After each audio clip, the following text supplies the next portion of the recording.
और प्रॉपर्टी को बचाने के लिए हम हर संभव प्रयास करेंगे और यह आंदोलन जो है हम करते रहेंगे। मैं गलत हुआ भजा हुआ है।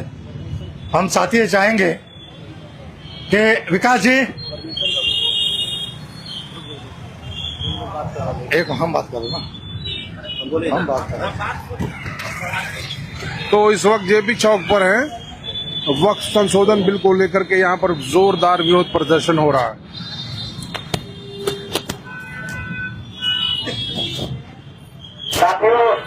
विधायक अमरजीत कुशवाहा इसका नेतृत्व कर रहे हैं। शंकर पंडित जी को मैं आमंत्रित करता हूँ ताकि आएंगे अपनी बातों को रखेंगे।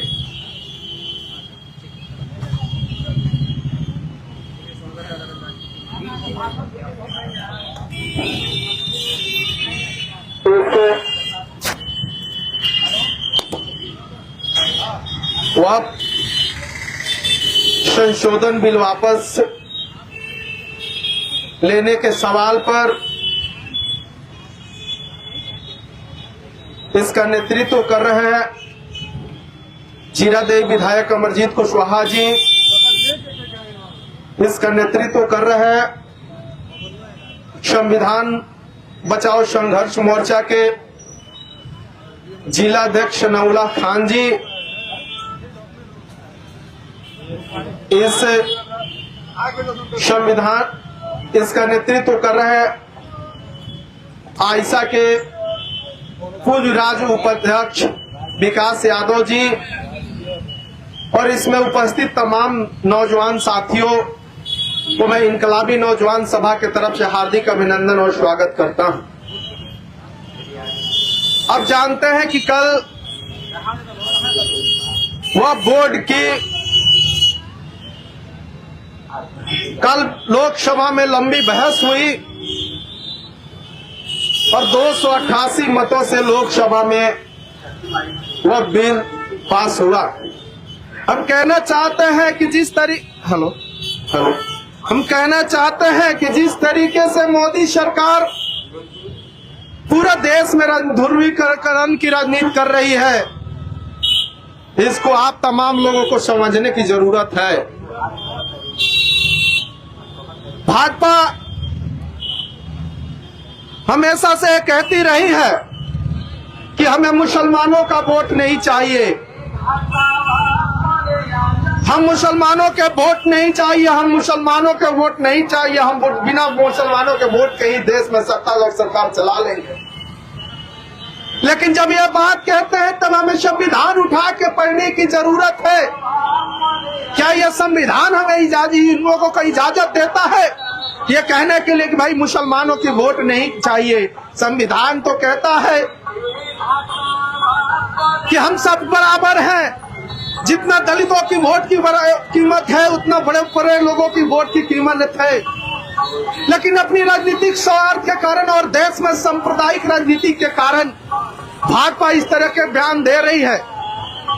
लोकसभा में किरण रिजिजू बोल रहे थे कि हम मुसलमानों के भलाई के लिए ये बिल लेके आए हैं।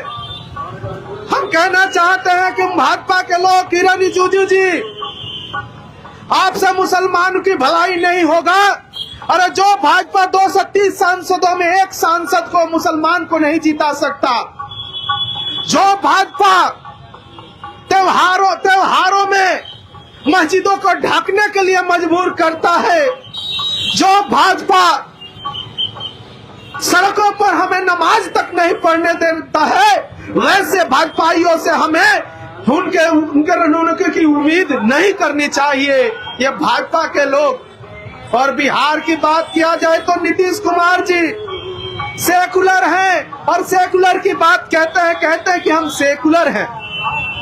लेकिन हमने कल ललन सिंह की स्टेटमेंट सुना, ललन सिंह की बातें सुना, और जिस तरीके से ललन सिंह लोकसभा में अपनी बात रख रहे थे, वो सेकुलर पार्टियों में है। नीतीश कुमार सेकुलर पार्टी की बात करते हैं, लेकिन उनकी बातें ऐसे लग रही थी जैसे वो जहर उगल रहे हैं।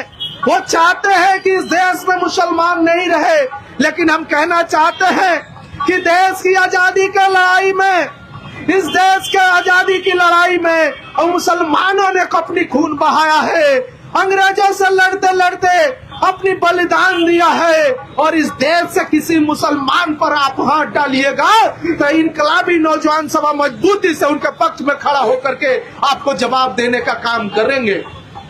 हम लोग कहना चाहते हैं कि आप पूरे बिहार में और पूरे देश में एक माहौल खड़ा करना चाहते हैं, क्योंकि आने वाली 25 में बिहार में विधानसभा चुनाव है, 26 में बंगाल में चुनाव है और 27 में यूपी की चुनाव है। ये तीनों हिंदी पट्टी वाले हैं चुनाव। आप चाहते हैं कि देश में 80% हिंदुओं की गोलबंदी हो जाएगी, हम सत्ता बना लेंगे। लेकिन कहना चाहते हैं कि यही भाजपा है। आज यूपी में चले जाइए, दलितों के नाम पर माँ बहन बेटियों की इज्जत लूटा जा रहा है, दलितों के घर उजाड़े जा रहे हैं, दलितों को मारा जा रहा है। और बीएचयू में 3 सीट खाली होने के बावजूद भी एक दलित छात्र को उनको एडमिशन पीएचडी में नहीं दिया जा रहा है। आज वोट जब की बारी आता है तो हम हिंदू, हम दलित लोग भी, हम बैकवर्ड लोग भी हिंदू हो जाते हैं। और जिस दिन आप चुनाव जीत जाते हैं हम फिर एक बार दलित और पिछड़े हो जाते हैं। इसलिए हम तुम्हारे दोहरी राजनीति में हम लोग बिहार के जनता से अपील करना चाहते हैं कि आप लोग भाजपा की दोहरी राजनीति में मत फंसिए। ये दो मुँहे लोग हैं, ये दोगले चरित्र के लोग हैं, बात कुछ और करेंगे और काम कुछ और करेंगे। इसलिए आप तमाम मुसलमान भाइयों से अपील करने आए हैं कि आपको समझना होगा, ये नीतीश कुमार जो सेकुलर फेस लेकर के आए हैं, बवाल बन रहा था कि भाई ये वो वोट के खिलाफ जाएंगे। लेकिन कल आप लोगों ने देखा, कल आप लोगों ने चिराग पासवान तो स्टेटमेंट देते हैं, जब लोकसभा में समर्थन करने की आपकी बारी थी तो उन्होंने एनडीए का समर्थन किया और वक्फ बिल का समर्थन किया। इसलिए आपको सचेत होना होगा कि चुनाव में भी आपके बीच में वो लोग आते हैं, आपसे वोट मांगते हैं, आपने वोट दे करके और बिहार में नीतीश कुमार को बैठाया है। जिस दिन आप वोट देना बंद कर देंगे, आज सत्ता के कुर्सी से वो नीचे आकर बैठ जाएंगे और फिर उन किसी पार्टी के नेताओं को ये हिम्मत नहीं पड़ेगी कि आपके खिलाफ हो जाएं। इसी बात के साथ अपने बात समाप्त करते हैं। इनकलाब जिंदाबाद। छोड़ना। इनके बाद इस मार्च को संबोधित करने के लिए सामाजिक कार्यकर्ता अकरम जी को मैं आमंत्रित करता हूं। साथी आएंगे, अपनी बातों को रखेंगे।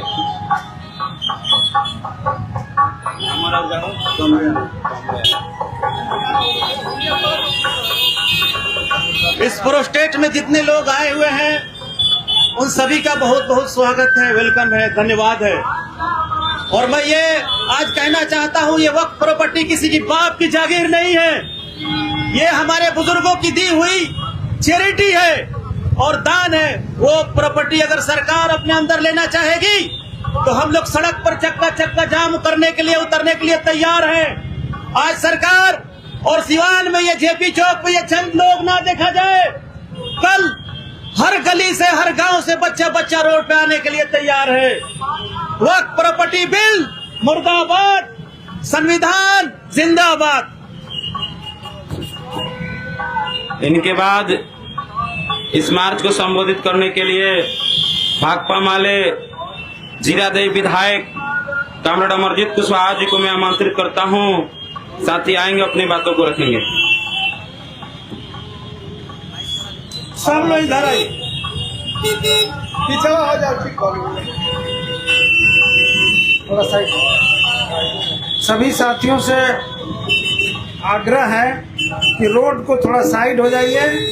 हम लोग आज रोड जाम करने नहीं आए हैं, हम सब लोग यहाँ पर अपनी बात जनता के बीच रखने के लिए आए हैं। सबसे पहले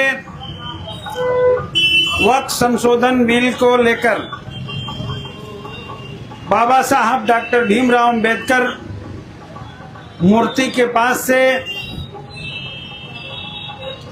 सैकड़ों के संख्या में वक्फ बिल वापस लेने के मांग को लेकर मार्च में शामिल तमाम साथियों और हमारी आवाज सुन रहे तमाम व्यवसायिक बंधुओं प्यारे नौजवान दोस्तों, राहगीर बंधुओं, मैं सभी लोगों को अपनी पार्टी भाकपा माले और जीरादेई विधानसभा की संपूर्ण जनता की ओर से हार्दिक अभिनंदन करता हूं। बंधुओं, जैसा कि आप सबको पता है कि कल पार्लियामेंट के भीतर वक्फ संशोधन बिल पेश किया गया। 8 घंटे की लंबी बहस के बाद आखिरकार बिल को पास करा लिया गया। 288 मतों से बिल पास हुआ है। बाकी विरोध में मत पड़े हैं। बंधुओं, मैं कहना चाहता हूं, ये वक्फ संशोधन बिल क्या है और इसके बारे में किस तरह से भ्रामक प्रचार किया जा रहा है, ये भी समझने की जरूरत है। मोदी जी कह रहे हैं, अमित शाह जी कह रहे हैं कि यह बिल, और मैं तो देख रहा हूं कि हमारे जनता दल यू के सांसद ललन सिंह भी कह रहे हैं कि यह बिल मुसलमानों के लिए तोहफा है। अगर किसी को तोहफा आप दे रहे हैं और वो लेने के लिए तैयार नहीं है, तो वैसा तोहफा आप क्यों दे रहे हैं? अगर आप तोहफा दे रहे हैं और वो लेने के लिए तैयार नहीं है, मैं आप लोगों से कहना चाहूंगा कि किसान को भी इन्होंने तोहफा दिया था। कहा था कि 3 कृषि कानून किसानों के लिए तोहफा है। किसानों ने कहा कि ये तोहफा हमें मंजूर नहीं है। 1 साल तक, 13 महीना तक किसान दिल्ली के दरवाजे को बंद करके बैठे रहे। आंदोलन चलते रहा। 700 से ज्यादा लोगों ने अपनी शहादतें दी, लेकिन किसानों ने कहा कि मर जाएंगे, लाशें घर लौट के जाएगी, लेकिन जब तक बिल वापस नहीं होगा हम वापस नहीं जाएंगे, हम वापस नहीं जाएंगे। और किसानों ने बता दिया कि मोदी जी, जन भावनाओं के खिलाफ अगर कोई भी बिल आप लाएंगे तो देश के जनता का मुखालफत आपको झेलना पड़ेगा। और जनता है जो आपको फर्श से अर्श पर पहुंचाई है, और यही जनता है जो अर्श से आपको फर्श पर ला करके खड़ा कर देगी। दूसरा कोई आपको बचाने वाला नहीं रहेगा। लेकिन मित्रों, मैं आपसे कहना चाहता हूं, वक्फ संशोधन बिल को भी ये लोग कह रहे हैं कि ये मुसलमानों का तोहफा। मैं कह रहा हूं कि कैसे तोहफा है, ये क्यों झूठा प्रचार कर रहे हैं? यार,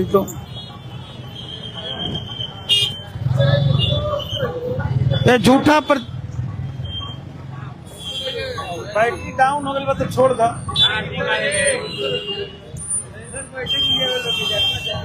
क्यों झूठा प्रचार कर रहे हैं? इस प्रचार से तो कोई फर्क पड़ने वाला नहीं है, इसलिए कि ये सब लोग जानते हैं कि दिल्ली सल्तनत के जमाने से ये वक्फ बोर्ड का परंपरा चला आ रहा है, और लोग अपनी संपत्ति को स्वेच्छा से सामाजिक कार्यों के लिए अल्लाह के नाम, ईश्वर के नाम दान देते हैं, और उसी दान की संपत्ति है वक्फ की संपत्ति। तो अगर वो संपत्ति उस समय से चला आ रहा है और उसका काम है जनता के सेवा में लगाना, मदरसों में लगाना, मस्जिदों में लगाना, कब्रिस्तानों में लगाना, गरीब बच्चों के सेवा करना, फकीर को सेवा करना, इस काम में संपत्ति खर्च होता है। और वो एक तरह से मुसलमान की धार्मिक आजादी है कि वो उसमें दान दे और उसका सामाजिक कार्य में खर्च हो। तो ये आर्टिकल संविधान का भी जो हमें बराबरी का हक देता है, उसके भी भावनाओं के खिलाफ है, देश के संविधान के भावनाओं के खिलाफ है। और तब भी आप लेकर के इस बिल को पार्लियामेंट में आते हैं और उसे अपने बहुमत के आंकड़े से पास करवा ले रहे हैं। ठीक है, आप पास करवा लीजिए। भले ही आपने बिल को पास करवा लिया है, लेकिन हिंदुस्तान के संविधान पसंद करने वाले लोकतांत्रिक जनमत के दिल को पर नहीं पास करवा सकते। यह बात साफ साफ मोदी जी कान खोल करके सुन लीजिए। ये देश के लोकतंत्र और संविधान को पसंद करने वाले लोग इस बात को स्वीकार नहीं करते हैं। ये पार्लियामेंट में आपका बहुमत है, आपने बिल पास करा लिया। हम कहना चाहते हैं नीतीश जी सबसे ज्यादा सेकुलर बनने की कोशिश करते हैं। कहते हैं कि हमने मुसलमानों के लिए बहुत काम किया है। हो सकता है कि कुछ आप काम करवा सकते हैं, लेकिन जहां उनका स्वाभिमान का सवाल खड़ा होता है, जहां उनके प्रतिष्ठा का सवाल खड़ा होता है, जहां उनकी इज्जत की सवाल खड़ी होती है, जहां से उनके हक और अधिकार पर हमले होते हैं, वहां आप कहां खड़े होते हैं? तो क्या आप समझते हैं कि मुसलमान हमसे आपसे भीख मांगता है कि हमको आप भीख दे देते हैं? वो भीख के लिए आपके साथ नहीं खड़ा होता है। वो इस मुल्क में एक नागरिक के हैसियत से, बराबरी के हैसियत से, एक देश के नागरिक होने के नाते, एक सिविलियन होने के नाते अपना संपूर्ण हक के लिए आपके साथ खड़ा है। और जब उसके अधिकारों पर हमला हो, उसके स्वाभिमान पर हमला हो, जब संविधान पर हमला हो और उस समय उसके साथ नहीं खड़े हैं, तो ये समझ जाइए कि आपका ये सारा का सारा ढोंग का पोल खुल जा रहा है। आपको शर्म आना चाहिए कि आप ऐसे करते रहे हैं और आज आप अपनी चुप्पी तोड़ नहीं रहे थे और आपके सांसद जाकर के वहां समर्थन कर रहे हैं। मित्रों, मैं आप लोगों से एक अपील करते हुए, क्योंकि ये माइक काम नहीं कर रहा है, कि आज के समय में भारतीय जनता पार्टी यह चाह रही है कि नीतीश कुमार जी को किसी तरीके से खत्म कर दिया जाए, और इसी उद्देश्य से अपना लोकसभा चुनाव में जो हार हुआ था, जो ये 400 के सपने देख रहे थे, ये देख रहे थे कि हम 400 पार आएंगे, लेकिन देश की जनता संविधान और लोकतंत्र के रक्षा के लिए इनको 240 पर ला करके खड़ा कर दिया, और उसमें भी 50 सीट इन लोगों ने बेईमानी करके जीता। ये उन्हें एहसास है कि अगर ऐसा कोई खेल नहीं खेलेंगे जिसके जरिए पूरे देश की जनमत हमारे साथ खड़े हो, तो हम आने वाले दिनों में खत्म हो जाएंगे। और इसीलिए आज ये इनके पास एक ही रास्ता है कि देश के राजनीति को दो खेमों में बांट दिया जाए, क्योंकि इन्होंने जनता के लिए जो वादा किया था वो 2 करोड़ लोगों को रोजगार का वादा था। उन्होंने वादा किया था किसानों के फसल का दुगुना कीमत देने का। उन्होंने वादा किया था बिहार देश को महंगाई से रक्षा करने का, महंगाई खत्म करने का। इन सारे वादों पर ये फेल हो चुके हैं और इसका जवाब इनके पास नहीं है। और अभी जो बजट आया है, इस बजट में भी इसका इनके पास कोई जवाब नहीं है। तो ये सोच रहे हैं कि देश के राजनीति को ध्रुवीकृत करके, देश के राजनीति को हिंदू मुस्लिम में बांट करके, चाहे जिस तरह से भी हो उस तरीके से करके, और देश के सत्ता पर हम काबिज रहें, और बिहार के चुनाव में भी आने वाले समय में हम काबिज रहें। और इसलिए मैं आप लोगों से कहना चाहता हूं, इस साजिश को अपना काम करें, अपनी एकता का परिचय दें। ये किसी भी न्यास की संपत्ति, किसी भी ट्रस्ट की संपत्ति, चाहे वो हिंदू धर्म के पास ट्रस्ट हो या मुसलमान के पास हो, उसकी अपनी आजादी है, उसको खर्च करने की आजादी है। वो सिखों के पास हो, वो ईसाइयों के पास हो, उस सबको अपनी आजादी होनी चाहिए। और हम लोग सबकी आजादी का वकालत करते हैं। हमारे देश का संविधान सारे धर्मों को बराबर का हक देता है, सभी धर्मों को आजादी का अधिकार देता है। और ये बिल उस आजादी के अधिकार पर हमला है, देश को बांटने की साजिश है, संविधान के मूल भावना पर हमला है, और साथ ही साथ एक लुटेरा बिल है। इस संपत्ति को लूट करके, इस संपत्ति में सरकार का हिस्सेदारी बना करके और अडानी अंबानी को सौंपने की साजिश है। हम इसका विरोध करेंगे। आने वाले समय में सड़कों पर आवाज और आगे बढ़ेगी, और एक न एक दिन ऐसी सरकारों से जनता जनमत छीन करके ऐसे बिल को रद्द कराने का काम करेगी। हम यही बात कहते हुए कि यह बिल वापस होना चाहिए, और नीतीश कुमार जीतन राम मांझी और चिराग पासवान से भी इसका हिसाब होना चाहिए। इंकलाब जिंदाबाद। बहुत बहुत धन्यवाद। इनकलाब जिंदाबाद। ऐसा सरकार बचा